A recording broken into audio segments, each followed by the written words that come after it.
இன்னைக்கு மாலை 5 மணிக்கு இணைய வழி கூட்டத்தை நடத்த தீர்மானித்திருக்கிறோம். உயர்நிலை குழுவில் இன்றைய அரசியல் நெருக்கடிகள் குறித்து முன்னணி தோழர்களோடு கலந்தாய்வு செய்வதென்று ஏற்கனவே நாங்கள் அறிவித்திருக்கிறோம். அதன்படி இன்றைக்கு மாலை 5 மணிக்கு கூடி பேச இருக்கிறோம். அரசியல் நெருக்கடியான சூழல் எல்லாருமே ஒரு எதிர்பார்ப்போடு இருக்காங்க. கம்யூனிஸ்ட் கூட்டத்தை ஆரம்பிச்சிட்டாங்க. சரியான நேரத்தில் தாமதம் இல்லையா? 4ஆம் தேதி தான் ரிசல்ட் வந்துச்சு. இன்னைக்கு தேதி 8 தான் ஆகுது.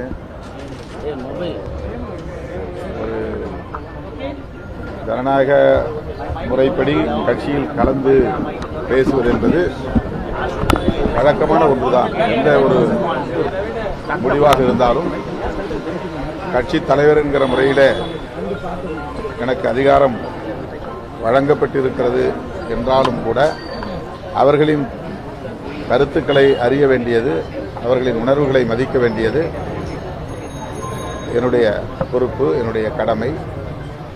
ஆகவே இன்று மாலை 5 மணி அளவில் என தமிழ்நாட்டின் பல பகுதிகளில் அவர்கள் இருக்கிறார்கள், உடனே வந்து சேர முடியாது.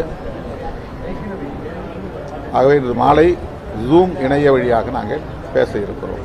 இப்போ இந்த நேரத்தில் அதிமுக திமுக ஆதரவு ஒரு ஆட்சி அமைக்கக்கூடிய சூழலாம் பேசும்போதெல்லாம் இருக்கு. அதெல்லாம் சாத்தியமா? அதை நீங்க எப்படி பார்க்கணும்? பிரதான எதிர் நிலையில இருந்து அவங்க ஒரு முகாமில் சேர்ந்து ஆட்சி அமைக்கக்கூடிய சூழல் அமையுமா?